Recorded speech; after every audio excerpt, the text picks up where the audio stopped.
Hello everyone. We're back again. Hello everyone. I've got some back echo. 1 second. There we go. Always a technical difficulty. At least I know my sound's actually working this week because I usually have problems. So hi everyone, welcome. I did have a week off and then I was really ill, so I apologise in advance for anyone who has missed the fact that we were obviously streaming. Thank you for being sat in the lobby winding me up about your trophy. I have no trophy. I do have my new Mandalorian figure with Baby Yoda that's finally come. I've been waiting on Amazon for 4 months, so that's the only trophy I have at the minute. Thank you for all the new subscribers. We're actually at 109 at the minute, and the aim is to get to 150, and I'll do a giveaway.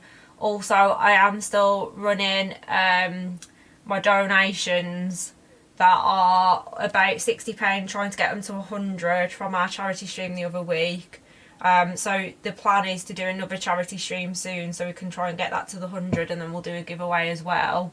I haven't figured out what I've got planned yet for it, but we shall see. But I do think there'll be more poo trophies or something. Seeing as everyone seems to like the poo trophy. I'm getting quite a few messages about that. So, right, let's get started anyway. So, would you like to introduce yourself to everyone tonight on the stream? Hi everyone, my name's Stephen Humphreys. I'm 43. I'm running 10 ultramarathons in 10 days in September. For my son Ryan, he's got Crohn's disease. He's had it for like 4 years. Just trying to do what I can to punish myself really, and raise as much money as I can and awareness. That's the plan anyway. Nice. So, because obviously that's a lot of exercise. Like literally, it's making me feel tired just thinking about it. So, what inspired you to get started? Tell us first about obviously his diagnosis and what actually triggered you to be inspired to go and, because there's quite a lot of fundraising you've been doing, really, isn't there? There is, yeah. So basically, when Ryan was about 3 or 4, I woke up, get ready to go to work, and he was crawling to the bathroom. And it's, "What are you doing, Ryan?" And his legs were hurting. So we took him to have various tests for probably about a year, and they diagnosed him with childhood ME or chronic fatigue. So that was kind of what we just thought, oh, that's what he's suffering with. Then as he got older, he started to play football. Seemed to really help with his fatigue. But then he started to get stomach cramps and stomach pains and having to go to the toilet. And then he was diagnosed, well, just before the age of 14, after loads and loads of other tests and things. So yeah, I just think he's amazing. He just battles on. He doesn't let anything get him down. Nothing seems to stop his determination. I've always been kind of overweight and unfit, and so I started running after the first lockdown, or when the gyms all closed. Couldn't do it, couldn't run a mile, and then just kind of thought, well, let's just see how far I can run. And then within 3-4 months, I'd run nearly a marathon. And then I just thought, you know what, let's do something crazy. So I thought, let's just try and do 10 ultramarathons in 10 days, because a lot of people seem to do 10 marathons in 10 days.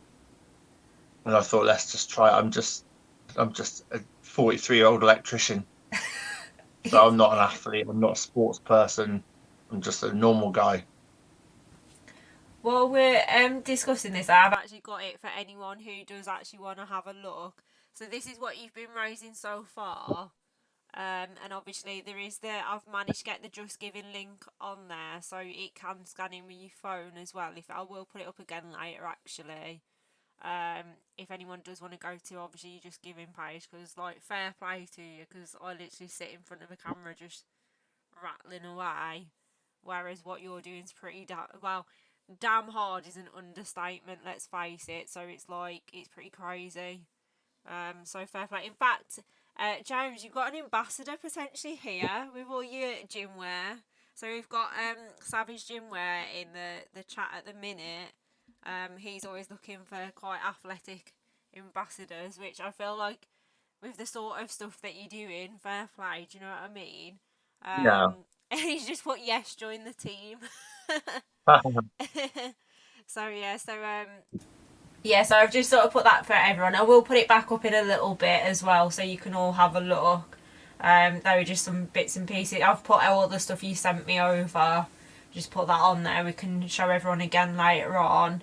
If at any point, if you guys want to ask any questions, by the way, feel free.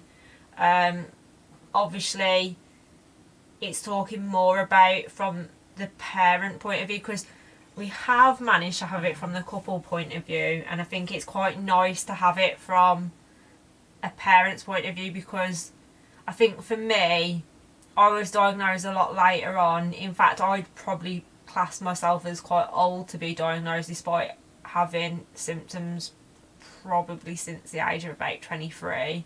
But I only really got diagnosed literally, I was hoping they'd tell me for my 28th birthday, and it was just before Christmas actually. And going through the diagnosis process in the end, because it dragged out for so long for me, was just horrible. And it takes its mental toll on you, and I don't think it's very nice as a parent to watch it happen. But it's very difficult at the time, because you almost get a bit consumed in your own health issues and why is this happening to me and stuff like that, which looking back is quite a selfish way of looking at it, because there's a lot of people a lot worse. But at the time, it's just, I don't think you ever really fit, especially when you're younger, you think you're invincible, don't you, I guess. So obviously, if he's been having symptoms, especially from such a young age, how have you found that as obvious to watch as a parent? Because it must not be very nice, really. No, I think the first kind of initial diagnosis was probably just like a precursor to Crohn's, to be fair. But he didn't really show any of the other kind of, I don't know, most common symptoms. It was only until he kind of got a little bit older, and then it was all a bit of a blur, to be fair, because when he was kind of building up to getting diagnosed, there was various like tests, cameras, MRI, all the other things. I remember actually he was having his MRI, and I sat in with him, and I had to have ear defenders on, and I thought I was going to be like quiet. So, well, have I got these on? And the clunks and the noises was quite frightening, really. But Ryan, he fell asleep, so it can't have been that bad. I think you do, as soon as the diagnosis came, I remember it clearly. We were sat in Bristol Children's Hospital. He was on the bed just coming around from the anaesthetic. My ex-wife was there, and her mum and myself. The doctor, absolutely superb. Dr. Wiskin in Bristol, absolutely amazing. He came in, he said, that it's Crohn's disease, and just talked us through with it. Ryan was obviously really, really upset. I'm getting upset now. He was really, really upset. My ex-wife and my ex-mother-in-law were there. They were just really, really distraught as well. And I kind of felt, I don't know, a bit the pressure to be the man, which I don't really advocate normally. But in that scenario, you just kind of think, I need to be strong. So I was kind of trying to be strong and everything else. And it was horrible, because then we left the hospital.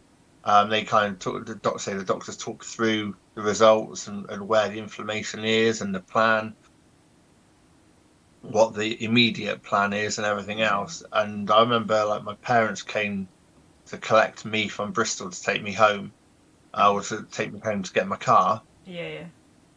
And I was just numb, really numb. And it took, even now, I don't think it's fully kind of sunk in. Sometimes it definitely has a massive emotional impact on so many things you don't even think would be an issue. So things like the Crohn's and Colitis in my shoes app, I did that a few times.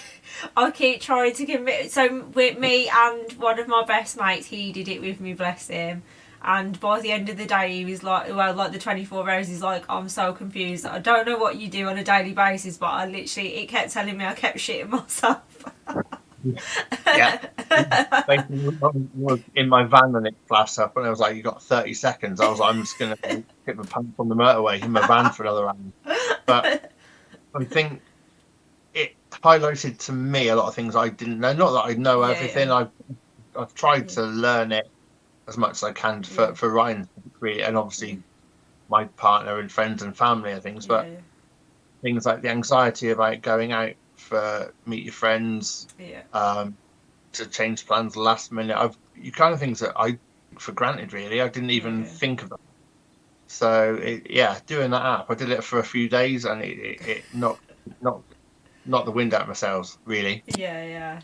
I must admit, I'm very lucky that because of being a bit more mild, the urgency with the time frame and how often, unless I'm in quite a bad flare, it's not quite as bad. But all the things about like letting friends down last minute and the mental health toll and like the thought of thinking, oh god, I've got to have more time off because I'm ill, or I've got a meeting, or I've got this, or I've got that, or I've got a doctor's appointment. I must admit, all that is so accurate to what they show you in the app. And then obviously like the little things with like the filters of, because you've had to bail on friends, your energy's probably stayed the same, but now your mental toll sort of gone down. And like I say, my friend at the end, all his like levels were just depleted, and I was like, what choices have you been making? And he was like, obviously you've got a bit more used to like dealing with it. And I did mention it to my parents recently, actually, about them maybe going and trying it. But yeah, when I found the app, one of my best mates, he did it with me, bless him. But I do think that app is really good, actually, to sort of give people a little bit of insight, especially as like a parent or a loved one, because it is quite difficult to explain how anxious you can get, even when you're feeling like it's quite a good time. I think you get so used to knowing you can go all day feeling great, and all of a sudden it just hits you and it's tough. So I think even if you've had like a week of feeling great, it could happen and strike at any time, and there's not really any, for me, I don't know about anyone else in the chat, but for me there's not really any warning either. Sometimes it just sort of happens, and you've like either feeling really rough, or you've got to go, or your energy just sort of like really drops as well, I've noticed. So it isn't necessarily needing the toilet, it's just all of a sudden you'll be fine, and 1 minute it's like, right, I feel like I need to lie down or something. I think with Ryan, what he tends to do is, because he's kind of your typical 18-year-old, he's got a car, he goes with his friend to go, he plays football when he can, he works in a Chinese, he's done his A-levels. Nice. But the problem, say maybe not a problem, but what Ryan does is asking me, how you doing, mate? And he's like, yeah, I'm right. Yeah. So what seems to happen, I think is quite common with people that suffer with IBDs, is that actually his level of all right or fine or okay is actually far lower than mine. Yeah. But I think the brain kind of normalizes that. Certainly does with Ryan. It's like, how are you doing, mate? He said, yeah, I'm okay. And then actually you're not, mate, because you're severely anemic and you've got to go in for an emergency iron infusion. Yeah. And that happened not too long ago. But he's like, oh, yeah, I'm okay. I just feel a little bit low, but I'm okay. And next it, you're fainting, So I think part of the problem is with Ryan, I think, is actually, I think, he understands that he's got Crohn's, and, he has to inject himself in the medication and things, but he doesn't let it beat him. He doesn't let it get to him. But then I think sometimes there's a fine line between kind of ignorance and acceptance. Yeah, I agree with that. Like, out of curiosity, being as he's 18, how's he finding it? Because I imagine all his friends are wanting to go uptown drinking. How's he finding that at the minute? He still does that, obviously, to a degree, but because he works in a Chinese, he tends to go out afterwards. Yeah. So he goes to work at about 10:10, and then he goes out. But he has to drink and stuff. He knows he's quite fairly mild as well. He can kind of not control it with diet and drinks, but he's certainly identified what foods trigger him off and what drinks trigger him quite quickly. Certainly dairy, big impact, but drinks wise, he tends to go for like shorts, like vodka or stuff like that, rather than pints of cider or lager, just because that seems to be better for him. The volume and the gas, perhaps. Weirdly, I'm actually okay with lager as long as I'm sensible with the amount I drink. So if I had like 1 or 2 pints, but I've had food, I'd be okay. As long as it's a good day, and I know it's a good day. I couldn't drink it like if I was feeling iffy or in a flare up, and I don't think I could drink it on an empty stomach because I think I'd be in pain after. But last time I drank wine, it was when I didn't know I'd got Crohn's, but I was feeling a bit rough, but it was Christmas Day, so you make an effort to eat this meal, which me and Christmas dinners ain't great anyway. But so basically I had 2 glasses of wine. I think I was crippled over in pain. Didn't go to the loo, but crippled over in pain. It felt like my insides had just been set on fire, and it was like it for 2 days. And I'm convinced that it was the wine, because I've never had pain that bad since, and I've not touched wine since that day because I was that traumatised because of it. But I'm not really a spirit drinker, but I do think from what I've read online, a lot of people say spirits are better because there's no fizz in them, I guess. If anyone's on the chat, it'd be interesting to see what everyone else is like with alcohol and stuff, because I haven't had a big drink since I've been diagnosed, or when I was in my flare I've been too nervous for a start. So it'd be interesting, because a few people say they can booze like normal, and then other people just don't even have anything anymore. Because I went about 1 year and 4 months without a single drop of any alcohol, because it just wasn't worth it until I got my diagnosis. But I know at 18 it's quite difficult, because friends will be like, oh, do you want to come out, do this, that and the other, and they don't, even if they know you've got it, they still don't really understand, because like I've got friends who'll say, oh, I can't wait until you can start boozing down the pub with us, and I'm like, I don't think you understand. It's not like a cold where in a couple of weeks I'm going to feel better. It's there, it ain't changing. Like, I appreciate the fact you want me to come out, and I couldn't come out for one, but if you want me to come out to get like 4 or 5 down me, it ain't happening. Haven't had alcohol like I used to saying that I'm now 30, so I think it's probably more my lack of ability to deal with hangovers than it is issues in my IBD. I have noticed, because I went without a drink for about 1 year and 4 months, and obviously diet being quite a big issue, that I don't probably eat as much as I should, and being quite a small frame as well, I've noticed now. I mean, I've never been a drinker, and I've always had low tolerance to it. But now I feel like even after 2, I can tell that I've had one even after 2, which before I wouldn't be able to feel it until at least 4. And like you say, I feel like I probably more so potentially get like not a headache the next day, but I can tell that if I have like 2 or something, I can actually like feel like I've had something, even though there's not really that much really. I do agree with moderation. It's not too bad. I think it depends on the individual. Yeah, that's a problem with Crohn's and colitis. You can't just go like, oh, if you all stop eating dairy, you'll all be fine. It doesn't work like that. It's like, well, good luck, you're on your own, try and figure it out. I think with a lot of doctors as well. I have found out eggs is a massive issue for me, to the point where even ice cream has got egg in it, and with my tonsillitis, realised that, because I haven't eaten ice cream for ages anyway, but obviously with tonsillitis went and thought, oh, I think you mentioned it actually about ice cream, and I was like, oh yeah, go and get some ice cream, and I was like, oh, it's got egg in it, and then obviously said about vegan, and in the end I was like, right, next time I go I'm going to have a look at the vegan section. So I've actually had to start buying vegan ice cream, even though I'm okay with milk, just because it's either got egg in it or it's got milk protein powders in, which can make me feel quite nauseous. So I've now had to switch to vegan ice cream just because of egg, which is crazy. And even croissants, love croissants, they've always been a safe food, can't eat them anymore. I get acid reflux so bad off anything that's even got even a bit of egg in. And the problem with egg is they even glaze the top of like things to give it shine and everything, so it's quite a difficult food to.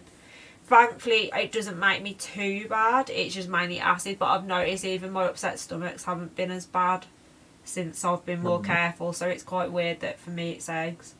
I think it is because like with Ryan, he's never been a big kind of milk fan, so like he wouldn't really have cereal, wouldn't drink a glass of milk, but he's fine with kind of cream, with every other dairy kind of product. He just doesn't drink milk, and he is. I don't know if it's I suppose it's a person dependent thing, but he'll have spicy food, he'll have Mexican food, and he'll have cheese and stuff like that. And it's fine, but if he has like, I don't know, a cereal with milk, no. And soya milk, soya chocolate milkshake, no, that didn't work. Really? That's quite. The soy, they reckon with soy it's 50-50 whether it's either really good for you or basically you're intolerant to it. They reckon with Crohn's and colitis it's quite common actually to be 50-50 whether it works.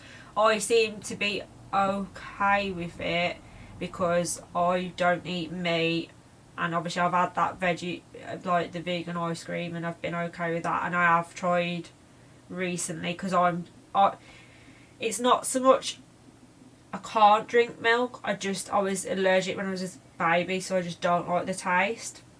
And I could have chocolate milkshake, and they asked me to start drinking chocolate milkshake to try and help gain weight and feed myself. And I was in quite a lot of pain with it, and I was like, I don't think I can. At the time, I got quite a bit of ulceration. And I was like, I don't think I can drink it. And recently, I saw you can get chocolate soy milk, so I tried only like a small bit the other day because I'm such a nervous person now with stuff that I think I'll do a little bit, then a little bit more, see how I get on with something if it's new. But I know a lot of plant-based foods are soy-based, so thankfully I've always been okay. And same thing, I can eat cheese fine, everything like that. And I don't drink milk, but I do like a coffee. But even realistically, I do have to limit my coffee intake to like 2 or 3 because I find that, like you say, I guess like James, it's everything in moderation, and you learn to like go, right, you can't like live off no food and 6 cups of coffee at work all day hoping that the caffeine and the sugar and milk in your coffee will keep you going while you work and stuff. And I do think I have found that I'm starting to get a little bit more used to, for me, what probably sets me off. But I do think, obviously, I don't know what support he would have had being quite young, but I feel like most people you speak to with diet, they've sort of just been left to their own devices to hopefully figure it out, I think, really. I mean, I don't know if anyone else in the chat would agree with that, but yeah. I mean, with Ryan, it was after he was initially diagnosed, they put him on, or tried to put him on the Modulin, like liquid-only diet. Yeah. No good. Yeah. So he lasted, I think, the first day, I think he had 4 instead of 8 shakes. We tried everything to make it better, and it's like wallpaper paste. Yeah. And then the next day, he wouldn't have them at all. Yeah. And then because he hadn't eaten properly for a few days, obviously building up to diagnosis as well, he was really, really, really awful, really weak. And I remember, again, all these vivid things. Always seems to be vivid things that are really bad things. And I was with him, and he was just sobbing, uncontrollably sobbing. I was like, "What is it, Ray? What's the matter?" He said, "I just want a biscuit." Yeah. That's all it was. Yeah. So it was like, do you know what? Sod what the doctors have said. A biscuit, a dry biscuit, a digestive or rich tea. You know what? It was like, I don't know. I can only, the look on his face to give him a rich tea biscuit was just like the sheer pleasure and joy in his face. And we had to carry him to the car to get him home because obviously me and my ex-wife separated. So it was awful. Yeah. All it was a biscuit, and yeah, I think he has tried other things. One thing that really did help him was giving up Dr. Pepper. He used to drink a lot of Pepper, and he doesn't drink so much now. Yeah. One thing to try, Sam, is chocolate oat milk. I Yeah, don't know how you are. so I one of the girls at work, she's vegan. She's not got anything wrong with her stomach, but she's vegan and she drinks oat milk in her coffee. And she said, consider oat milk because they do a chocolate version as well. So I Really said good. to her one of the days I might try some of her milk, just see how I get on with it, and then because if she's bringing it to work anyway. But she said to me about the chocolate soy milk's really nice. She said it's better than normal chocolate milkshake, and I must admit I tried it and I was actually really impressed because if I'm honest, a lot of the time when people mention vegan, you think, oh great, here we go, it's going to taste like rubbish. But I must admit that the Alpro chocolate milkshake in the soy milk, I really do recommend. But yeah, I might try that because they've got the chocolate Oatly. I think it's Oatly, isn't it? Yeah, chocolate Oatly. Yeah. So I might try that next. One as well. Yeah. And the vegan ice cream I had, that was Alpro as well. That was vanilla. And I must admit, it's not quite as creamy, but it's actually better than I expected. And also I find, because I'm not really a sweet tooth person and I find stuff quite sickly quite quick, I feel like I could eat more of that ice cream without feeling like sickly or anything. I feel like it's not like the more you eat, you can eat quite a lot and it tastes quite nice, whereas after a while, if I had like a pudding in like a restaurant, I'd start to feel like, oh god, I feel like I'm going to throw up, it's too sweet for me. But yeah, so I feel like a lot of people start switching to a lot more vegan or veggie well, not so much vegetables themselves, but veggie options, because I know a lot of people struggle with quite healthy food. But similar with what you said about the spicy food, I don't like Mexican, but I can eat a Chinese curry with my parents where I have rice with some curry sauce. I can even have it with a beer, be totally fine. But I tend to find my favourite food's Italian, and I struggle more with Italian based food, I'm assuming because of like it's quite rich and the garlic and stuff. And I find that's more of an issue for me. And healthy foods like vegetables are always interesting. Anything like that is always, I think most people find that quite interesting to try and digest it. But yeah. Even I struggle with vegetables, to be fair. I mean, I was vegan. I'm not anymore. But I'm vegetarian. But yeah, I struggle with some vegetables. I know certain vegetables I won't eat. I struggle with beans, peas, anything like that. But yeah, Ryan doesn't eat red meat. He's never liked steak or burgers. He's never really been into that. So normally, if he wants to go out, it's like a Nando's or something. It's always chicken. Easy to digest, isn't it? Interestingly, I gave up meat quite a few years ago, and when I went for one of my first consultations, when they were trying to narrow down what it could be, they gave me about 5 different things they told me it could be. And when they was asking me about my diet, at that point I was probably living on like 500 calories a day consistently for like, this was months and months, and I was working like 12-hour shifts like 6 days a week on that diet as well. And they were saying like, why did you give up eating meat? And I was like, well, I'd watched a few programs, but I don't know, I just went off it. And the woman says like, with things like Crohn's, it's painful, so do you think maybe subconsciously you've stopped eating it because of that? And I was like, well, they'll just get saying right off food that you think's making you bad, and I don't know, just, you know, when you just sort of just don't want something anymore, but you don't really know why. And they said that it could have been my Crohn's that made that decision, really. Because, don't get me wrong, I'm a bit more don't want to eat because it's an animal, blah blah blah now. But originally it was just don't want to eat it, which is mad because I used to love cheeseburgers for a start. I eat a lot of highly recommend Stella McCartney's mozzarella burgers to anyone who's veggie. They're so nice. They're actually probably nicer than burgers actually. Yeah. But yeah, so it's quite interesting how people's diet sort of changes, I guess, because like you saying about the biscuit, it's not quite the same thing, but the first time I sat down for a meal with my parents, when I had my first beer in a year and 4 months, was with my parents, and I always used to like on a Saturday night. Saturday night was always takeaway night in my family's house, where we'd all meet up because we all worked 5-6 days a week, but we'd all meet up on a Saturday night, have a Chinese, couple of beers, and it'd be like switch off, ready for the weekend.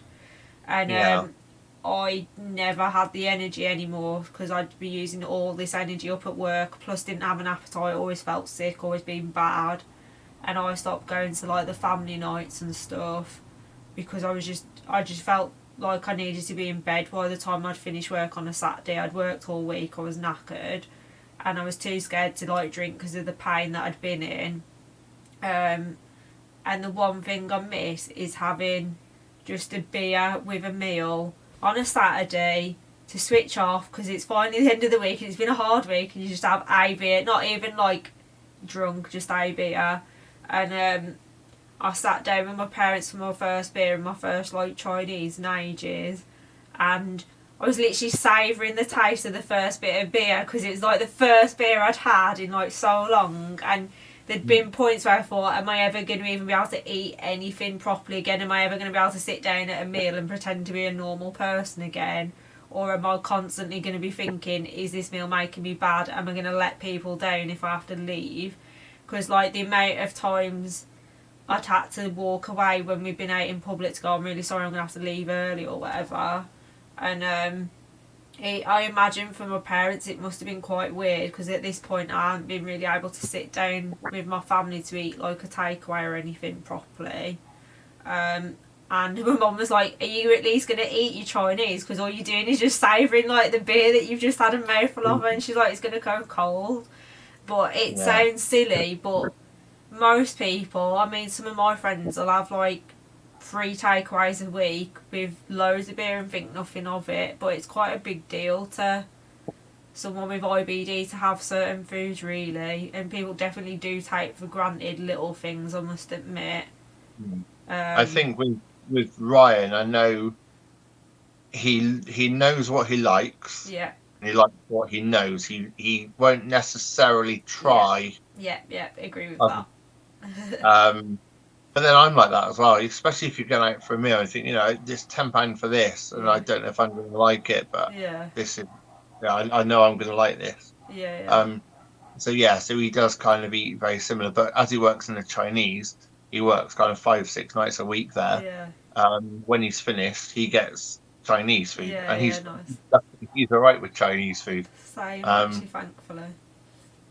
But it's I don't know. I think it does.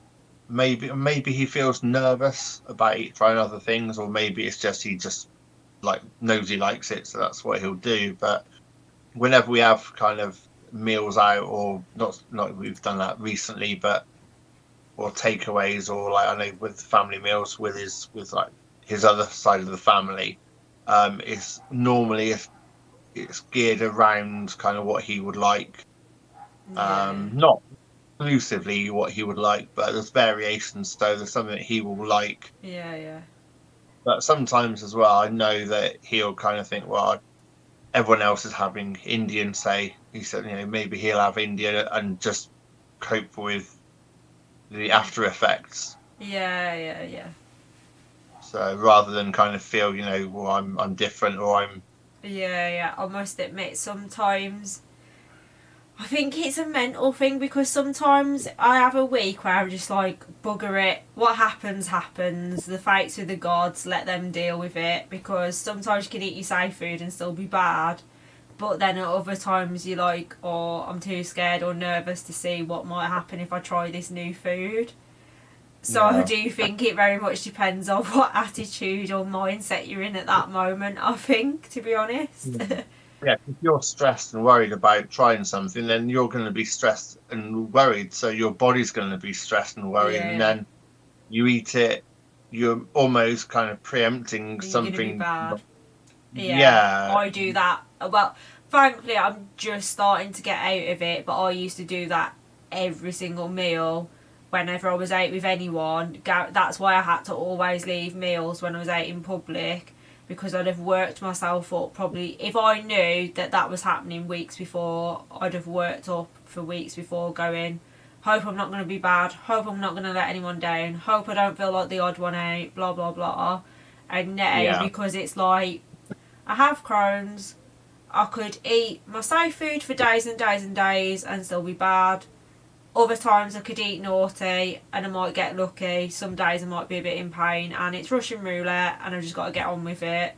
And since yeah, I've had that attitude, I do still get worked up at times, but I don't get consistently. I feel like a lot of mine was coming from how worked up I was making myself, but because at the time they keep telling you it, for me they kept telling me it was IBS, anxiety and stress related IBS. You constantly feel like you're the problem, whereas I guess I still am the problem because it's my body, but it's not like, they almost made me feel like, I don't know what the word would be, almost like a hypochondriac or something.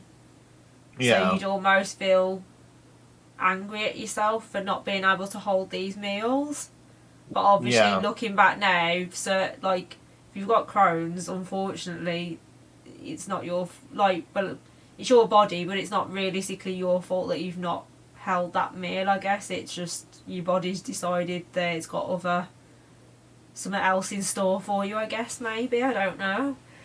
yeah. And I Um, think that kind of anxiety about like food, it also, for certainly from my experience as a parent, yeah, it kind of resonates through to Ryan with other things as yeah, well. yeah, Um, yeah, anxious about going places. I know, like we yeah, said earlier on, jokingly about it in my shoes app. yeah, Ryan missed quite a lot of school because where he was living and where his school was quite far away. yeah, yeah, And quite often in the mornings, if he has to wait 15, 20 minutes for the bus, yeah, then be on the bus for an hour, it really wasn't happening. So he yeah, did yeah, miss a fair amount of yeah, education, yeah, but due to his nature, he still passes GCSEs. yeah, yeah, Um, yeah, he did put in the work yeah, to catch up, and his school were pretty good. yeah, Um, so I think that anxiety, it's it, from again from a parent's point of view, is I'd want my children to be anxious. I want them to just have a go and just yeah, live life to the best they can and do whatever they want to do. yeah, And so that anxiety, it does create obstacles yeah. My which are not always easy to overcome. I'm yeah, sure anyone that's listening or that has got Crohn's, uh, I'm sure there's times when you must think, oh, shall I not? Oh no, I won't. definitely. Talk yourself out of it and then regret it. Yeah, And as a parent, that's hard. It's really hard yeah, for me to think. Like my son, he wanted to join the RAF. yeah, I think just so we could fly helicopters and aeroplanes. That was yeah, really easy. yeah, But yeah, when he was diagnosed, he was like, "Oh, I can't do that now, can I?" It's like, well, no, but don't be limited by your own like head. You yeah, look yeah. at someone. I think is it Kane Dingle in Emmerdale's got colitis. Oh, is it? I don't Um, watch it, but that's quite interesting, actually. yeah, Anastasia, the pop star. I don't know if she's got Crohn's or colitis. Yeah, yeah, I know Jack Leach, cricket player, yeah, rather. I think he's got Crohn's. yeah, There's quite a few people. There's a power lifter, yeah. Ali. I've just recently kind of found him. He's a Paralympic power lifter. Okay, yeah. He's got Crohn's. I know Dynamo the Magician's got Crohn's as well, hasn't he? But he's doing Yeah, quite well, yeah. yeah, Yeah, but he did. I kind of did a bit of research on him before, yeah. just to kind of say, right, look, you Yeah, can there if are you want people. to pursue a career, you can be at the top of your game. It doesn't matter. You might have to make slight alterations, but it's no different from Yeah, if you if you're a Paralympian, if you've got one arm, or if you've got bad eyesight, or if you're deaf, there's no reason you can't do these things. But yeah, I think it's again, that's when you're in your own headspace. I think I do it myself. I get anxious about decisions, and is that the right thing to do? Should I do it? Should I not? Talk yourself out of things. But I think, again, as a parent, I don't want Ryan or my other children to do that. I want them to be, do you know what? For it. If it goes wrong, oh well. Yeah, well, I've just had a comment come in saying IBD may change your path, but it doesn't limit your ability to achieve. And then go get it, lad. And then he's putting brackets to your son. I definitely talk myself out of stuff a lot of the time. More to do, obviously, I mean, I'm getting closer to 30 in the next couple of years, and I'm not with anyone at the minute, and quite often my friends will be like, oh, go on a date, do this, do that, do the other. And it sounds really strange, but it does knock your confidence, especially, I think, for anyone, but especially being female. It's obviously like females don't do that sort of stuff or whatever, and quite easily I could be asked out, but I'll be like, oh, but what if they're not okay with it? What if they don't understand? What if that Coke makes my stomach really painful and I've got to leave? Or like, I hate, because I hate it when certain gassy pop, once it like makes it painful, you can hide it for a bit, but there'll come a point where it's like, if I don't go now, I literally feel like I'm going to pass out. So like, you can hide it a little bit, but like, I'm thinking, oh, what if that happens? Because that's really embarrassing, especially if I look like I'm going to pass out, because I've then got to try and drive myself home with the pain. And in the end, I think, oh, I'll just say no. Like, I'll just go, oh, sorry, I'm busy or whatever. And it drives all my friends crazy. Yeah, but I think there's a lot of social pressure as well, isn't there? You look at all the social media, everyone's posing with their ass sticking out and all the rest of it, and real life. And no, I think, there's a lot of social pressures and a lot of social kind of, I don't know, stigma with certain things. Definitely. That's one of the reasons why I want to do what I'm doing, is 10 ultras in 10 days, because I work for the NHS. Yeah. So I go into 5-6 hospitals a week doing various maintenance tasks. I'm always talking about Crohn's and IBD and Ryan and what I'm doing. And it's just raising awareness that just because you might have a label doesn't mean that label defines you. My partner's got fibromyalgia, although undiagnosed, but that's kind of basically what the doctors have said. That is. Yeah, it's nasty, that is. But if she goes to the doctors, oh, I've got this ache or this pain, but it's just your fibromyalgia. Well, actually, it might not be. Yeah. But because you've got that label, that sticker stuck on her head, and again, I suppose we're going back to what you were saying as well. I suppose it's that if you don't talk about it, it may be an issue, but if you do talk about it, it may be an issue. So again, you've got that anxiety, you can't win really sometimes, I feel like. And I hate all these kind of having to put names or labels. People have to be, you have to be gay, lesbian. You have to have this. You have to be that. Why? Really, I don't understand why, but personally, but maybe that's a different. I think subject. I think it's one of those things where, so I originally was diagnosed with anxiety around the age of 19. It's definitely a generalised anxiety disorder. I definitely wouldn't say I'm an extreme case, but every day-to-day life, I'm quite an OCD person or whatever, and I do overthink a lot of stuff, which is where I would say a lot of the beating myself up over the food stuff come in. And I think because they saw anxiety on my file, straight away they've gone, IBS, anxiety, probably some food she's eating, fobbed me off for years, got more in my head about it, because I'm like, why can't I just be a normal human being? Why am I overthinking all this stuff, blah, blah, blah, rejecting all these meals? And then eventually it's come out that, oh, actually, no, what, you were ill, this is what's caused it. Oh, by the way, most of these foods you've got rid of, you can probably actually eat. So now there's a lot of anxiety with reintroducing them all back in. and or just because they probably, like you say, saw it on your file and gone 2 and 2 together, like let's make 200. Yeah, you've been put in that box, so Yeah. you've got anxiety. So therefore, anything that happens for the rest of your Yeah. life, well, yeah, it's because of anxiety. Well, no, not necessarily. Yeah. I think I'm someone as well with my anxiety that although I have it, and I'm very aware of when I'm doing it. So I'd say for someone who, like a lot of people with, say, depression, they don't really notice it straight away until it gets out of control, and then by then it's almost too late and they almost believe what they're feeling. Whereas with me, I'm like, oh God, my anxiety's playing up again. How do I try and step back from it? And I can take a very logical approach to it. And I have anxiety attacks, but they were always around food, which all of a sudden, now that I feel much better, I'd say it's weird to almost be somewhat relieved in a way I've got Crohn's, because at least I now know that it's weird, because it's like, oh, actually it wasn't my anxiety, there was actually something wrong with me, I guess. But yeah, it's a bit of a weird one that that I get the odd anxiety bit now, but it's very, very few and far between, whereas before I was getting them all the time because I was constantly stressed over eating, knowing I was going to feel ill after.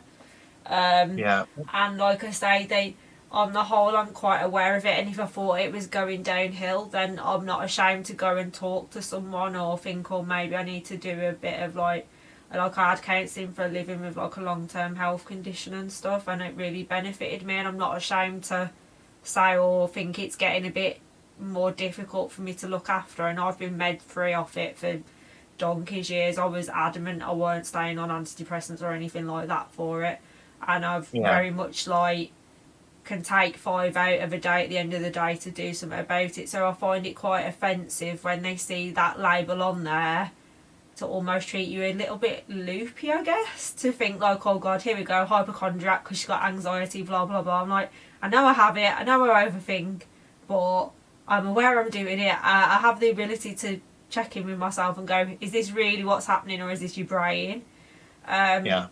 Especially because I've lived with it for like over 10 years. You like with most people who say with Crohn's, the longer they've had it, the more it doesn't get easier, but you get used to it and you learn more about your body, so it becomes a bit easier. So same with anxiety or anything really, you get to learn, like, with me it's always stress. I'm like, how stressed am I? I'm quite stressed, so let's step back and address the stress rather than take it for what I think it is.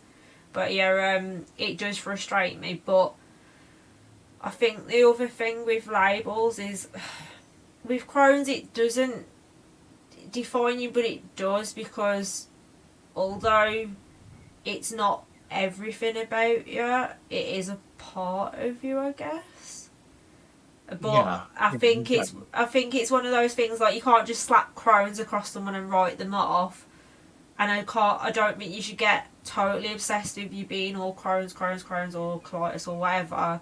But I do think it is still a part of you. Like, I don't know, like my favourite colour's purple, and I have Crohn's and this, that and the other. But I definitely agree with you about the whole pigeonholing.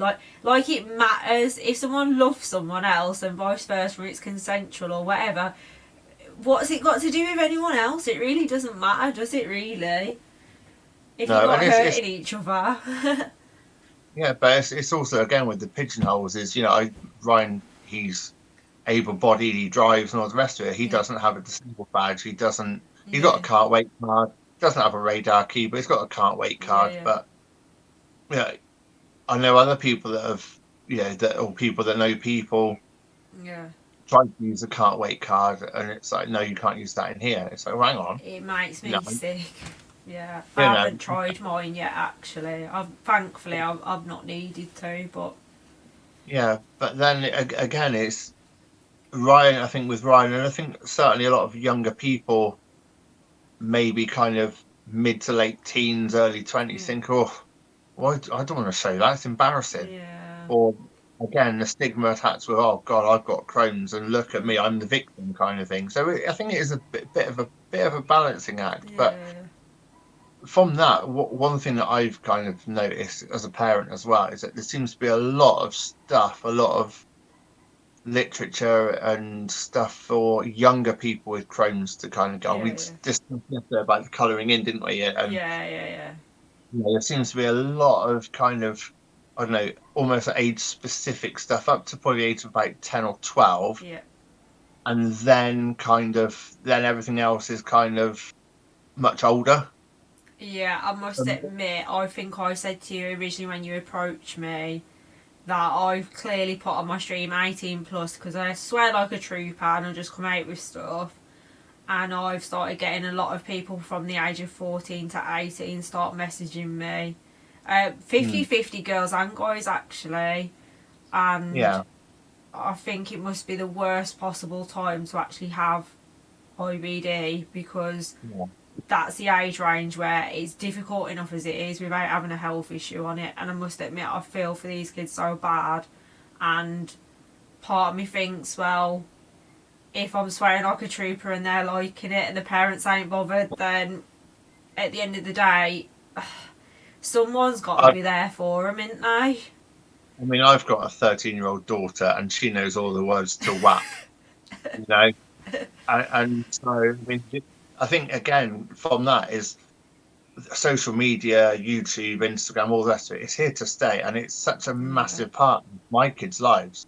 When I was 12, 13, it was you get in from school, chuck your bags in, go out and play football, ride your bike, ride your skateboard, you know, play British Bulldog, whatever. And then you go home and that was it. Whereas now it's, again, the social pressures of filters and I'm into this and look at my, I've got this many followers and things.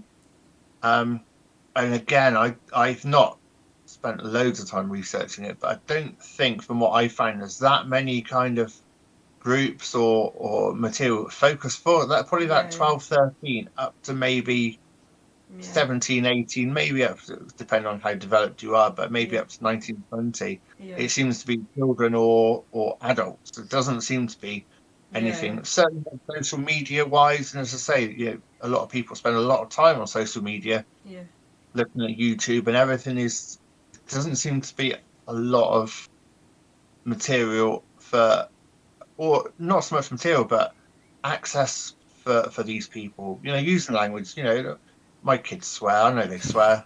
You know, they swear in front of me sometimes, so I have to wind your neck in a bit. But they know all the words. They can put it into context. Yeah. Not that I'm saying there should be books saying, you know, oh God, you know, try not to shit yourself today. But at the same time, that'd be me if I wrote a book. You know, like Spot goes to the dentist. No, I know. And sat himself in the car. It doesn't really go, but you know, you can.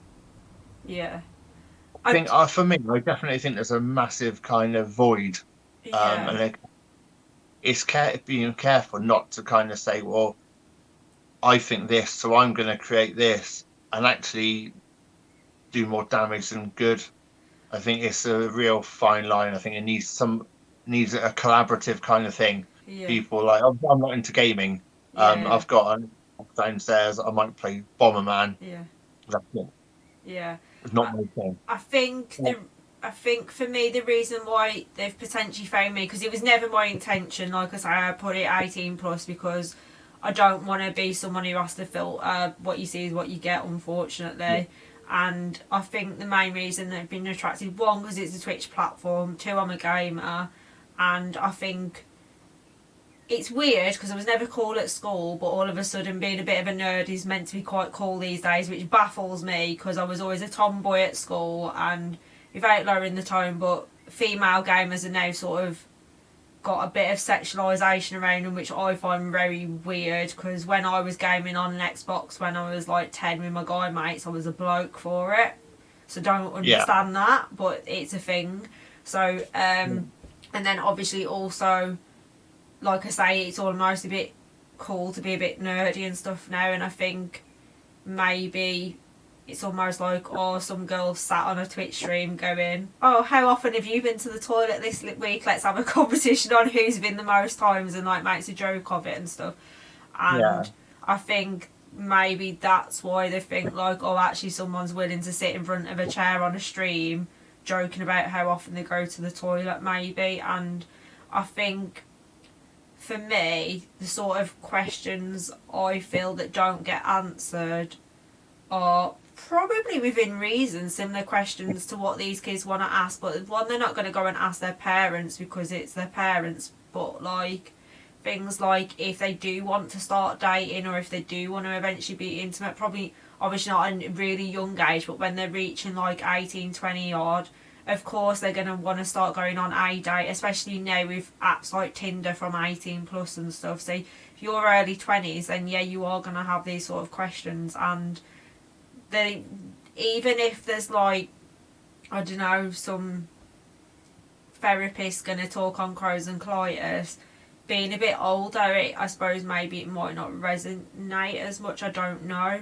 But then these are questions they've sort of got to almost ask someone else with IBD, but all these adults are too hung up on not talking about it anyway. So people older won't talk about it, people younger don't know the answers, and then there's like but even as a female who's probably going like through, without sounding vulgar, even your time of the month can actually within reason be a bit affected as well, and that's only something that I'm just starting to learn.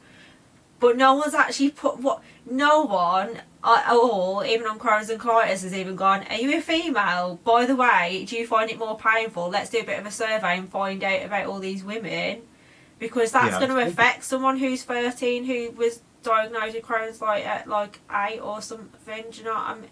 Nothing. There's literally, I think there's a lot of void with embarrassing questions anyway, but especially I think probably for people who, when you're a teenager, like I say, like your head's all over the place, you're just trying to survive school, you're trying to get through your GCSEs, kids will pick on you for the slightest little flaw, and your world's sort of the size of a pinhead, I guess, because it's all you really know.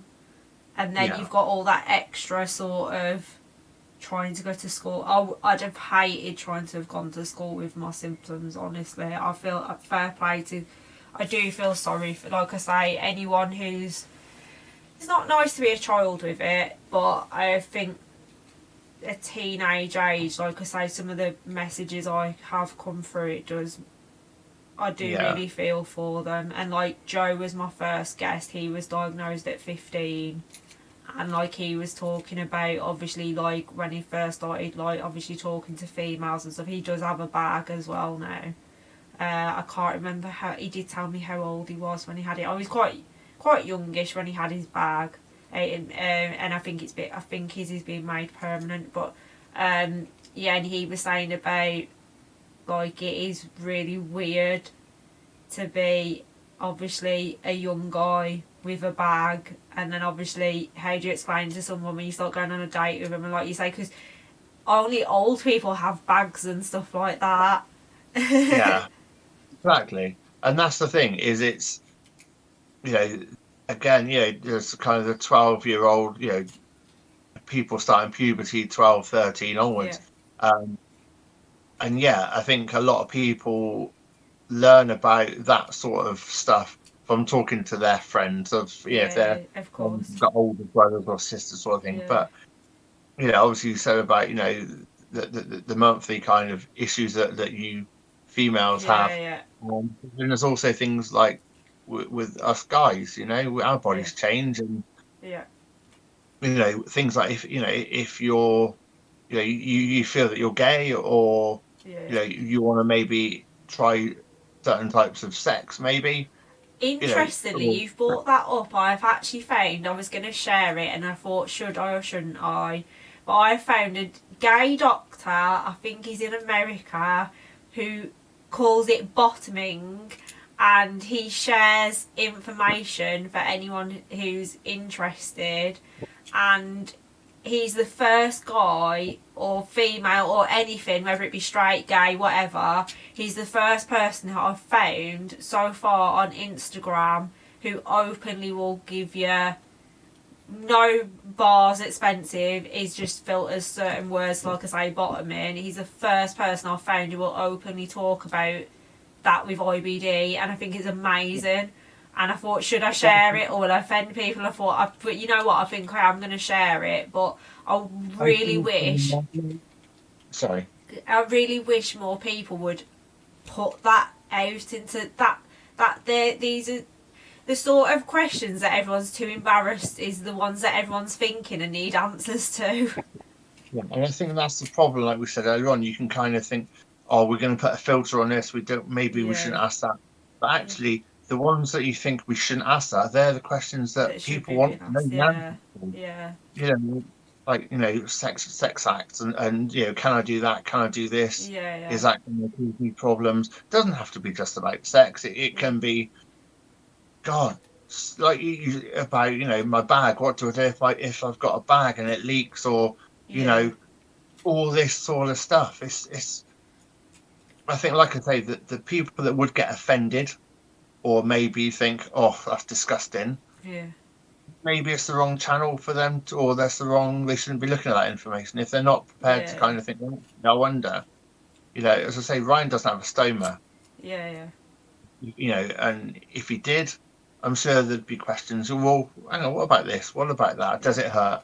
How do you clean it? It looks like this, and I'm fascinated watching people clean theirs because I think technology is interesting, but two, a part of me does think like I've got two family members, not like so one family member from my mum's generation and one from my nan's generation. I'm the one in my generation, I guess, that's got bowel problems. Both of those have had bags in later life. Hopefully technology moves on, I'll never need one, but seeing as there's two family members so far who've had them, I have to accept it could happen to me, and I would rather understand how they work and almost think, well, I don't have one right now, so I need to make the most of the fact that I don't, because I might do. But also I don't want to be hung up on the fact that if I have to have one, it's not going to ruin my life, because there's plenty of people with them who it saved their life, and fair play, they're badass and like they look incredible, and they've got a bag on their side. But a lot of people seem to think that it's so much better because they can now do a lot more stuff. So and I know there's a chap that goes to the gym that I go to. He's got colitis, and he's got a bag, and he's one of the strongest bastards I've ever seen. He's incredible. He won't do certain exercises, but he doesn't stop him. He said he has to eat more food than everybody else because obviously he doesn't digest it. The efficiency as other people. But he doesn't stop him, and he's got a bag. And I'm curious, but again, it's if you're 13, 14, 15, just been diagnosed, and you look online, you Google stuff, and it's always the worst case scenarios. You get bitten by a mosquito when you're going to have to have your leg amputated, sort of thing. I've said numerous times that NHS website for Crohn's badly needs to be altered, because the minute you go on the NHS one for Crohn's, if you're newly diagnosed, at the bottom it tells you your increased risk of cancer and your odds, and I really don't think people who are newly diagnosed need to read that at all. I don't know why that's on there. Yeah, I wasn't going to mention that, but that's one of the things, again, as a parent. Shit. Yeah, I don't think that should be on there, to be honest, because when you actually look into it, it's usually more so when people have got minimal insides left, that's when it gets quite bad. But you have to go and do your digging, and I think they should just take the content from the Crohn's and Colitis website, because that is an absolutely incredible website. And I think the NHS on the whole are pretty good for their website, but that is one thing when I read it and I was like, holy crap, I've just been diagnosed with Crohn's and now you're telling me I could have cancer. And when you, like I say, you do your research, it should say obviously increased risk of cancer as like surgery gets, maybe more so, but I honestly don't think that helps anything or anyone being on there, especially it's scary yourself, but as a parent, I think within reason it's probably actually worse reading it as a parent than actually reading it for yourself, to be honest. Yeah, it is, but it's also again, going back to this kind of gap in I don't know, tailored information for people. Yeah, Like my yeah, son, the internet is kind of a powerful thing, and when they discuss his medication options, yeah, they said about azathioprine. Now we've been on that previously with the childhood ME, yeah, and then of course as he's a bit older, we googled it. It's like, oh shit, I'm not taking that. yeah, For all the side effects and all the rest of it, the hair loss and all the rest of it. yeah, Yeah, actually, Ryan, it's you've got to kind of strike a balance between, is it going to give you a better quality of life? Yeah, your hair might fall out, but it does to everybody anyway at some point. And then it's the increase of, again, the increased risk of cancers yeah, and all these other.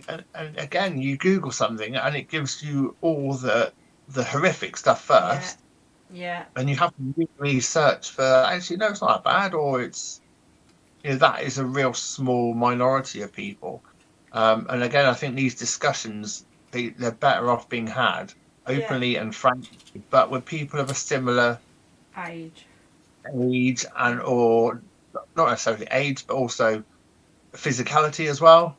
yeah, And I think, as I say, there is definitely, in my eyes, anyway, as a parent, there's parent groups on Facebook and yeah, Instagram, and yeah, you can learn a lot from those groups. Don't get me wrong. yeah, Yeah, there doesn't seem to be many people asking the right sort of questions. Maybe yeah, certainly from my perspective, it's always the same, or not the same question, but always very, very similar questions. yeah, We're going on a long trip. What do people do to take precautions? Or, yeah, yeah, not, my son started to go out with a girl. What, anxious about when he decides, when they decide they're going to get intimate, yeah, or, do you have the birds and the bees kind of, not that people do that now yeah, anyway, but the birds and the bees conversation. Is it a yeah, birds and bees and the bag conversation? It's I don't know, skirting around things. Yeah, yeah, I agree. it's definitely, as a parent, it's hard, it's tough. Yeah, yeah, I'm open and honest with my kids. yeah, yeah, Pretty much, a lot of things. yeah. Um, my parents weren't open, honest, and clear, and I think that's a generation thing though, because I yeah, could, within reason, I could go to my parents and be like, "I'm addicted to crack cocaine, please help me," and they'd be pretty horrified. But they're like, "Right, let's get you the best help we can," and they'd yeah. Well, did probably that be 10 years? grateful. Yeah, I've gone to. Whereas if my mum had gone to my nan, the first thing she'd have been like, well, what's crack cocaine for a start? Do you know what I mean? There's no way my mum didn't even find out about periods off my nan or anything. It just all happened one day and she had to just sort of get on with it. Yeah, My parents wished that I was probably less open. Obviously, I wouldn't go and talk to them about, like, if I had an IBD related question towards, obviously, that, I wouldn't go to my parents because without sounding harsh, they wouldn't know. And on the whole, I wouldn't go to them about any form of, like, it's yeah, okay, I guess, to say, like, I don't know. My parents are quite old fashioned. I was actually engaged to be married for quite a few years, so within reason, it's obvious that I would have been intimate with that person, but I wouldn't. My mom probably mentioned something once, and I was like, yeah, blah blah blah, but you wouldn't go into intimate details. It was like, yeah, we are obviously together because we plan to get married. We're potentially looking at a mortgage together and everything. So it's not like it was like a one night stand, or do you know what I mean? But it obviously starts to get a weird area when you start going into stuff like that with your parents.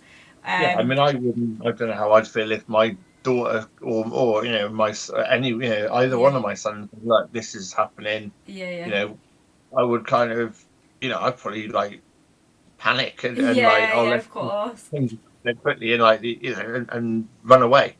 yeah, But yeah, there's definitely these conversations, and this stuff does need to be, I don't know, out there, but in into some degree a controlled way. yeah, That's yeah, why I think some kind of group that's obviously moderated, to stop any bullying and stuff like yeah, that, and trolls and stuff. yeah, But there's also, you can have an open and frank conversation yeah, about things. yeah.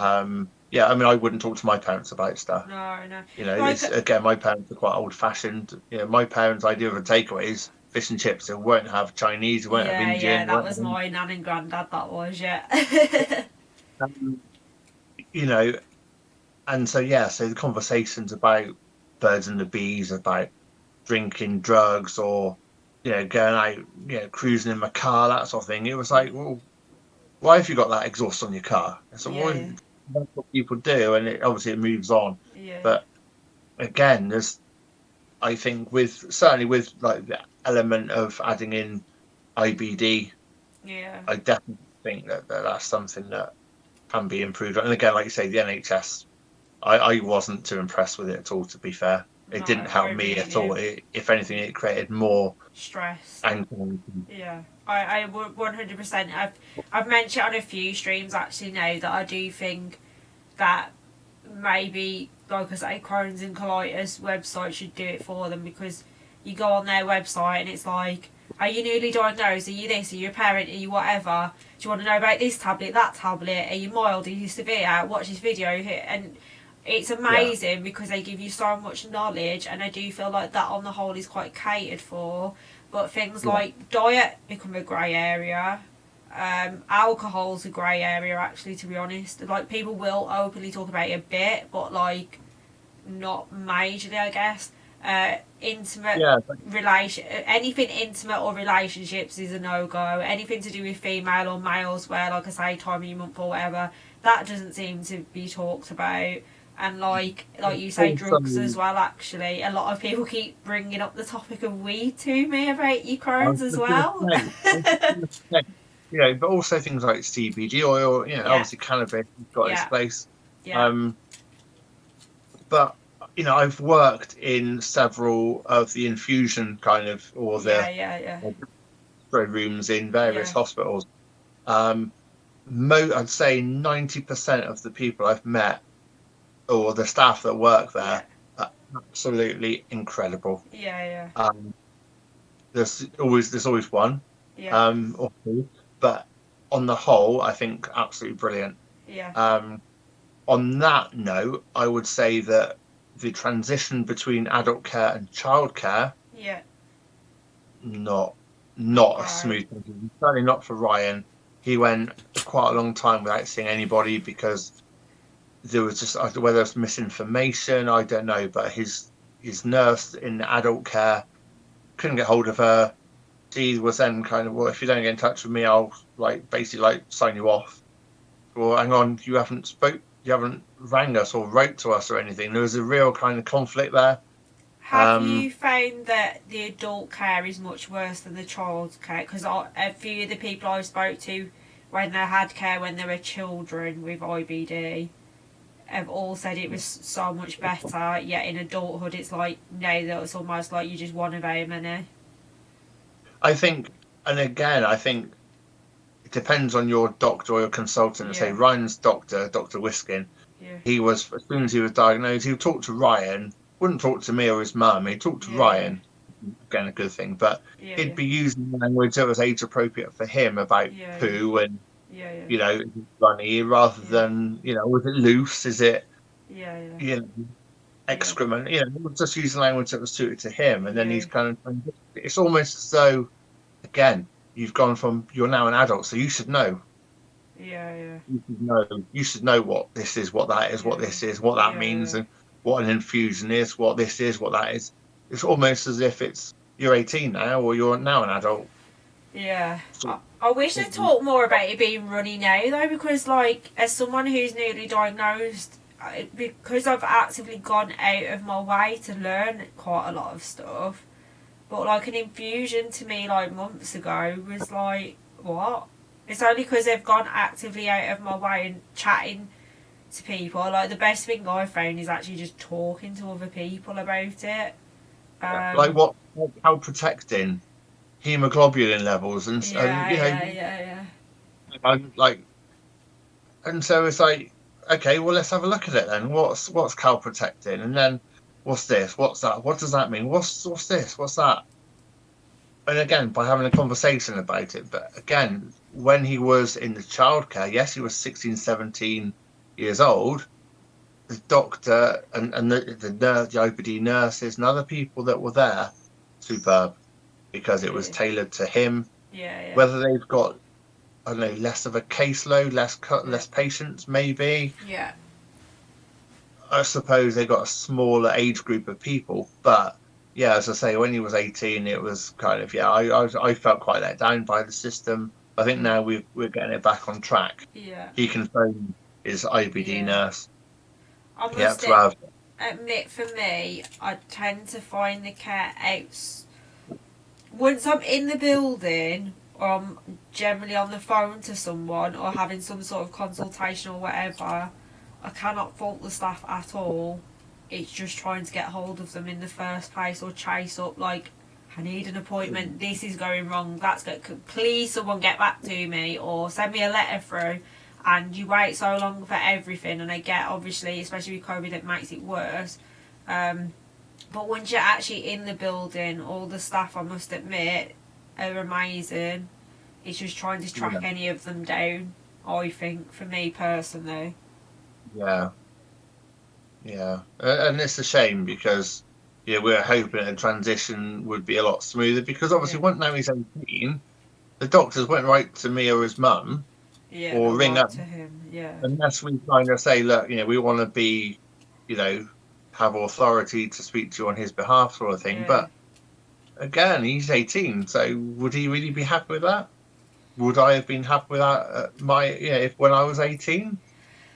I think for me personally, when I was 18, I sort of felt like I knew it all, but I was still the sort of, even now, I still want my mum to come to like the dentist with me, and even now, within reason, I would probably, I know COVID sort of made me have no choice but to go in alone, but whenever I've had sometimes like phone consultations, like the one where I was actually given my official diagnosis, my mum was on the phone with me for that, and I felt better having someone there. So I think it depends on you as a person. I generally do sometimes for consultations, when it's not news that you want to hear, you'd either have your partner there or a family member there, wouldn't you really? So certain things I do think, if I was going in for a colonoscopy, it does feel nice to have my mum take me there, because I was thinking, I really don't want this, and it was nice to have her there when I've had it done. But if I thought like I was going to gynecology because they need to do something, don't think I'd want like a family member talking about that. Like they can talk about my bum all they want, but so I think it very much depends on the situation. The thing is, if like certain things you're gonna be like, oh yeah, it's cool if my parents read that letter or the other letter, but there might be a time where I remember once they wrote, or the NHS wrote to people my age saying about doing, it was some sort of STD check, just to say like, we're asking all these like people of, I think it was about 25 or something, to do this check.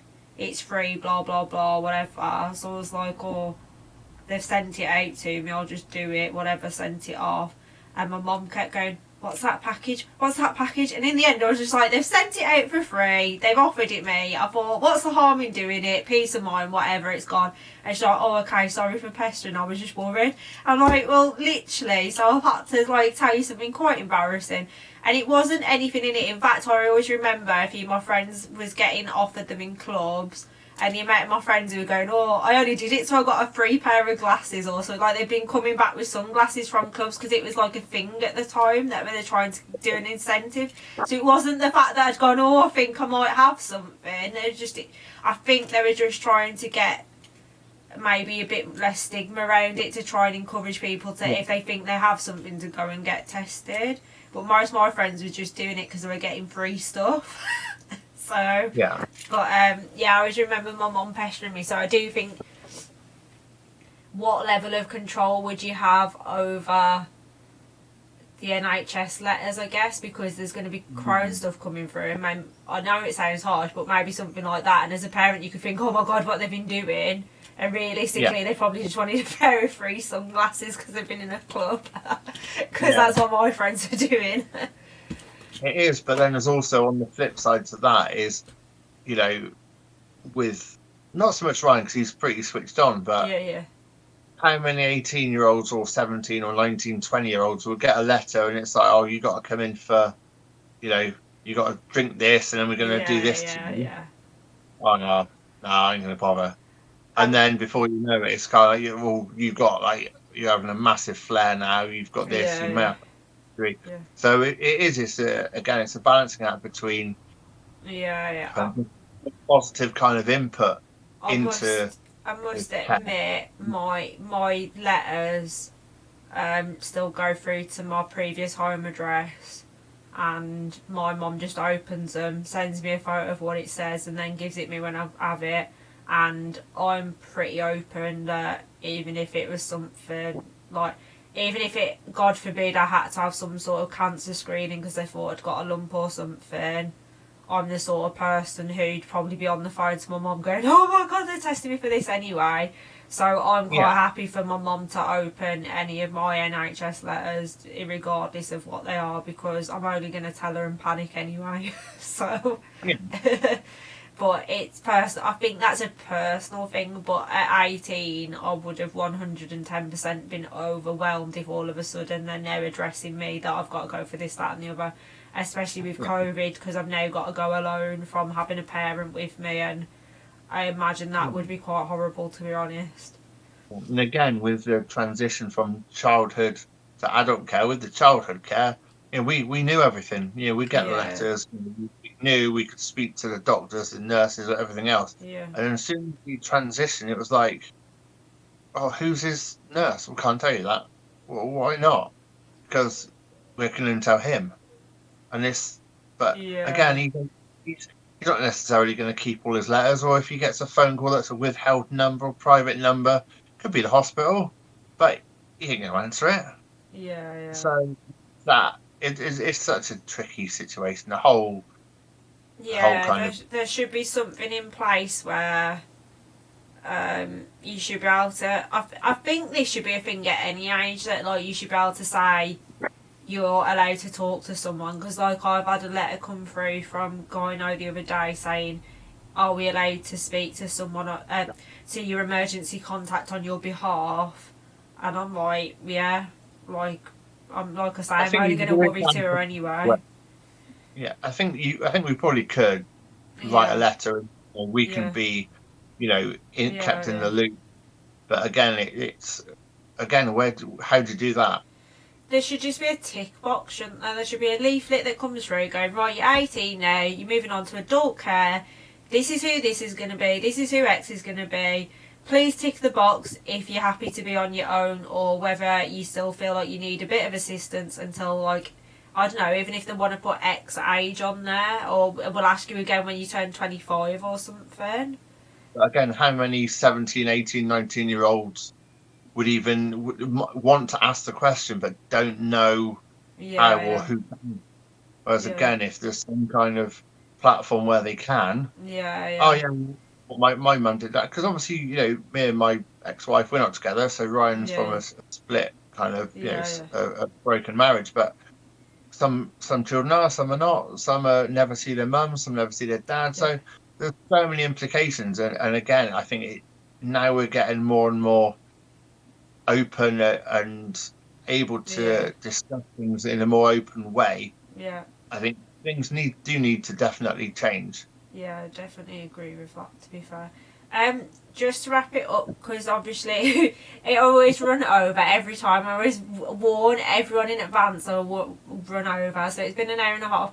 If there's anyone in the chat actually who wants to chime in, because the chat has gone quiet for a little bit, if anyone wants to put anything in the chat now and ask any questions or anything, or wants to chime in their 2 cents on the what we're saying, because a lot of the people I have coming through do say that people don't talk about stuff. In fact, one of the previous people I interviewed, Sadaf, he was talking about from the medical point of view. In fact, someone did message me privately on Insta and go, oh, would you mind just asking to clarify this subject, because he was actually talking about complications with the male intimate area or whatever, And he was like, I'm a bit embarrassed to ask, but I think this might be me. Could you just ask him to repeat and go in a bit more detail? So obviously he did. Straight away he messaged me after going, oh, thank you so much for that. I'm actually going to go and speak to my doctor now. And it was something Yeah. I'd never ever even heard of. I didn't even know this was a thing. But he's saying about even things like abscesses on, even for women as well, actually, from your Crohn's and stuff. And that's not really talked about. Like, that was new for me. And even if that guy goes and it turns out it's nothing, at least he's putting him at peace of mind. But if that guy has got that, it could have just saved him a lot of pain, agony, operations, God knows what, because it sounds pretty horrific. Just because it's come along to a stream and someone's gone, oh, by the way, these are a few complications, and someone's gone, oh. So it proves talking to others does make a massive difference. Anyone at all want to ask anything? No?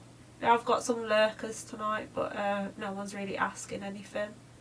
But yeah, just to wrap it up then, are you still running? Yes, I'll put the charity thing back on again.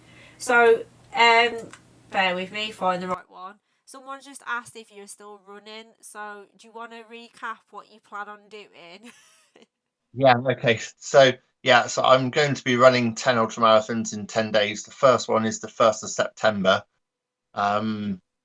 Trainings have been a bit slow this last month, only because I ran 50 miles for World IBD Day, and my right knee just doesn't like me.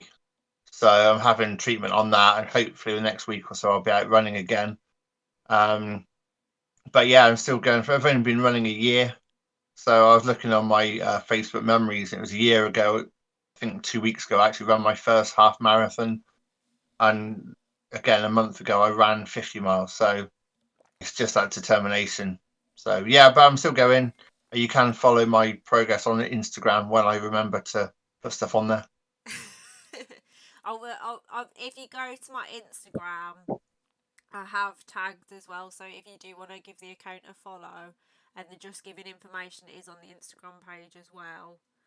But also at the minute there is a Just Giving QR code that's on my screen as well. And so is the website link as well for anyone who does want to use it. To wrap up, I ask this question every week. To anyone out there who's watching or will watch at a later date on YouTube or even on Twitch, what advice would you actually give to people that obviously do have IBD from a point of view as a parent, obviously watching your son go through it? Shed some light, give some inspo to people.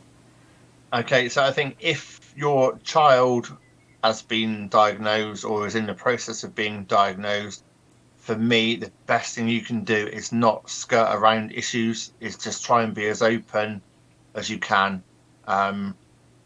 Age appropriate, obviously, but don't shy away from using certain words, poo, dump, or whatever, whatever you want to use. And don't shy away and try and be as open and approachable as you can for them, because it must be really hard. Again, I don't know what it feels like to be diagnosed with it, but I know what it feels like to have my child diagnosed with it. And if you're a child or teenager and you're just being diagnosed now, even as an adult, to be fair, don't be afraid to ask. There are people that can help, offer you advice. And Sam, I mean, podcasts like this it's just what it needs to be. So just being open and honest and frank and discussing about topics that maybe people don't want to talk about. But just speak to people. There's people that can help or advise. Perfect, thank you. James from Savage Gym Reg just put in that they've just followed you, and that if you want to tag them, they'll share all your posts for you as well. Especially coming up with, in fact, it'd be interesting actually between you guys, especially with Ray and Michelle, because they like to do a bit of a challenge. I think you have quite a bit in common actually, because they're pretty loopy at going, right, we're just going to go and do all this, and like, okay, I'm just tired, like, reading your Instagram posts, let alone anything else.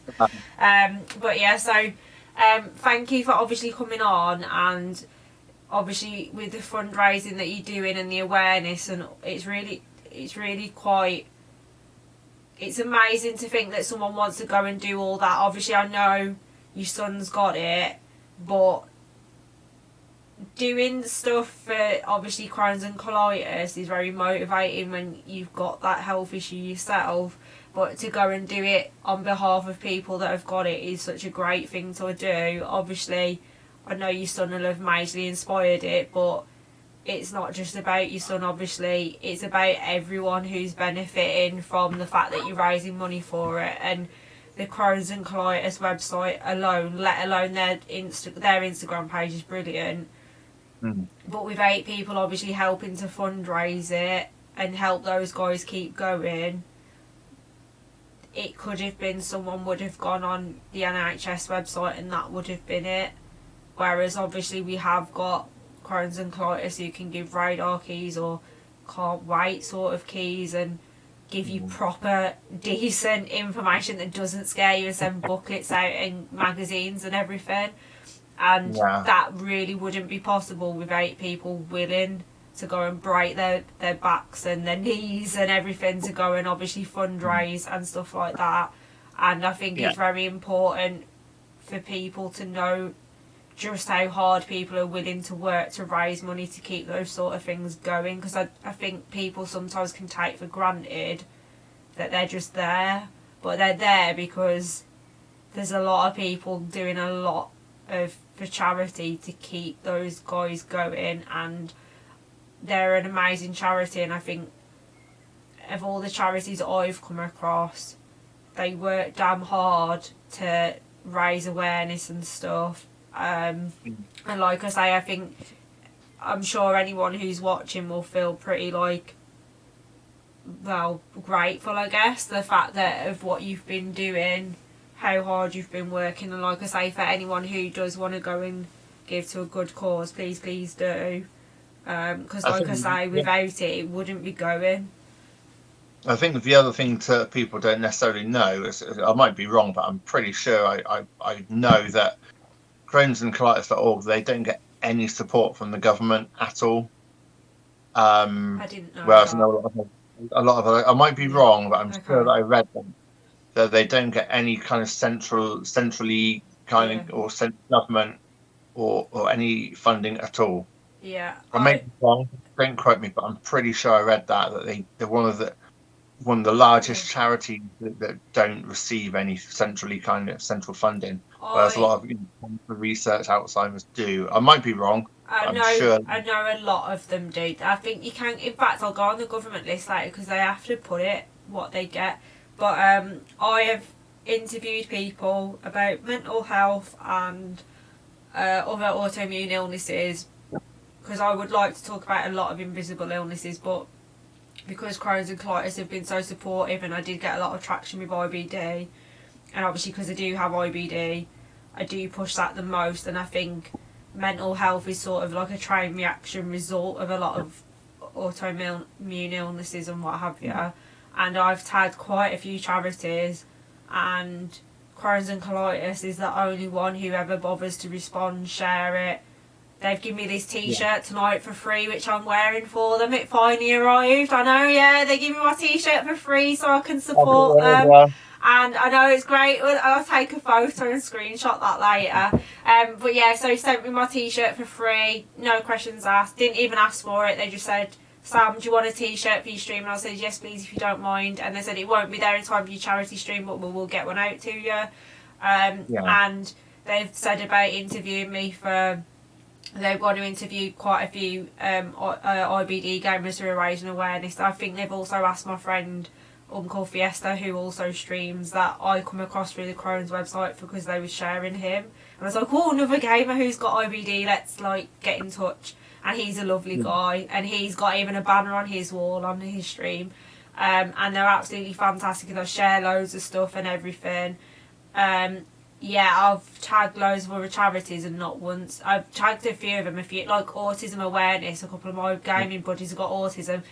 They don't acknowledge it, and I'm like, what the hell? There's so many young kids out there with like autism, and they want to feel part of a group because autism's like a minefield in itself, and they don't acknowledge it. Mental health charities don't acknowledge it. I even tagged endometriosis and polycystic ovary charities. They don't acknowledge it, and I'm like, wow. Yeah, it's frustrating. Yeah, my partner's granddaughter, she's 9. She's got autism. Yeah. And yeah, even just I tried to, for World Autism Day, try and raise a bit of awareness, and nothing at all. Literally nothing. That's one charity there that really needs to massively improve, if I'm honest, because 100%. The schools, I mean, the stuff that the granddaughters kind of experience at school just from lack of education, teachers or the teaching assistants, it's made such a massive impact. Negative impact. One of my members of staff's high functioning autistic, but I must admit hers is very, very subtle. Certain things she does, I'm like, oh, just showing it a little, but very subtle. 2 of the guys I game with regularly, we did actually do an interview, and it was really insightful for me to even understand just some of the stuff that the girl I work with does, actually, even that, because she'll be like, after, oh, I do a bit of that, or I've gone, oh, you also do a bit of this. And especially from walking into a room to same thing as you using the app to try and figure out a bit more about Crohn's. Like, I can't comprehend how overwhelming it must be when someone with autism walks into a room and's like getting like an overload of information. And it was really beneficial for me to understand, obviously, my friends who are going with better, what they go through on a daily basis.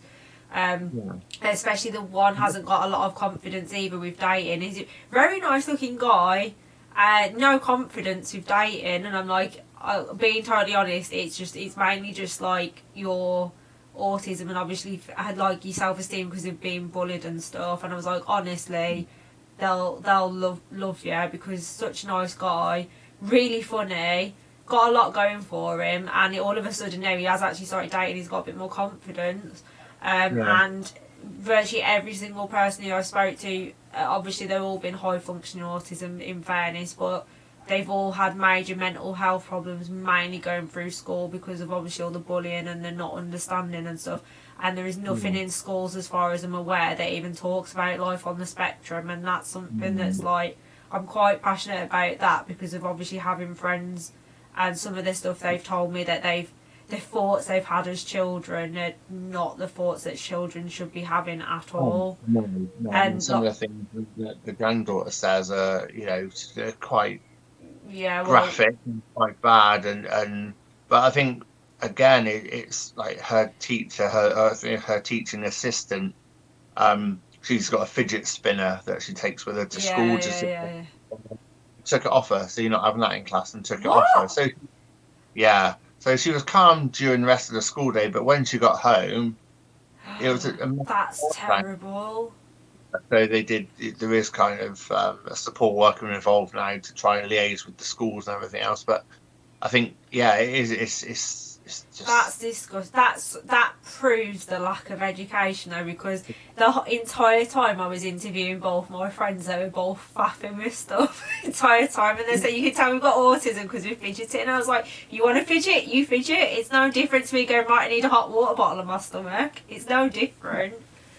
Exactly. It's just one of the quirks, or one of the effects of having or being labelled with having something. It's it was awful.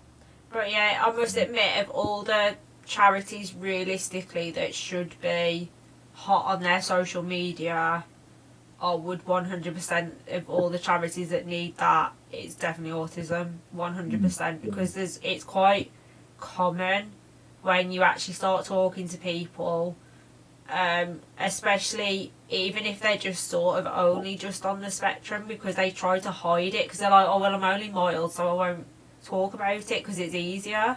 And I feel like it mainly would need people who are more high functioning to probably go about promoting it, more so, but I do think it's something that obviously, because the spectrum's so broad, obviously with Crohn's and colitis, it's very broad within reason as well, but autism is far broader. And yeah, I just can't, I was so baffled that of all the charities, like the one guy, he literally does skateboarding, but he's not just a skateboarder, he's a very good skateboarder, and he's got a London skateboarding group, plus he's one of the best, I need to get this right, UKDH longboarding. He's one of the best at the minute in the UK and some of Europe, and obviously high functioning autism. And you think surely you would like want to go check this guy out, look how awesome he is. He got bullied in school to the point of wanting, well, not only wanting but attempting suicide on multiple occasions. Look what he's achieved now, and they don't share anything like it. It's crazy. Yet Crohn's and colitis are going, look what such and such has raised, or they've got this, or they've had this surgery, look what they're doing now, or this is how they looked months ago, this is how they look now. There's loads of stuff, and there's so many charities should be doing so much more, but I am grateful of all the things I have. As much as I hate the fact I've got Crohn's, at least I've got a really good charity, and the community is probably the nicest community you could wish for, because you put a comment anywhere, there's always someone willing to go, oh, by the way, I have this, let's chat. Or I must admit, they are the nicest community you could ask for to ask questions. I am very grateful for that. But like I say, Crohn's and colitis are absolutely amazing. If anyone does want to ask one final question, obviously feel free. But I am going to end the stream now, because we've been going an hour and 50 minutes. Like I say, I knew we'd run over. I always do. So if anyone's watching and hasn't followed already, or will watch at a later date and want to follow, please do follow. I'm trying to get to 150. I am on 109, but it hasn't updated. It's still saying 108. I'm having a few Streamlabs issues with my streaming service, but yeah, so we are getting close, and obviously we'll look at doing some giveaways as well eventually. Right, do you want to say bye to everyone who's watching? Yeah, thanks for listening and watching, and yeah, thanks for letting me take part. It's been really good. Perfect. Thank you for coming by and sharing all your story and your son's story as well, and all your charity fundraising. Right guys, I'll be back on Monday with my gaming stream as usual at 8 o'clock, and then I'll be back on Wednesday with my Rolling with a Crohnies stream from 8 o'clock as well, with my next guest. So I'll see you all hopefully either on Monday or Wednesday, guys, and I'll see you soon. Take care. Bye.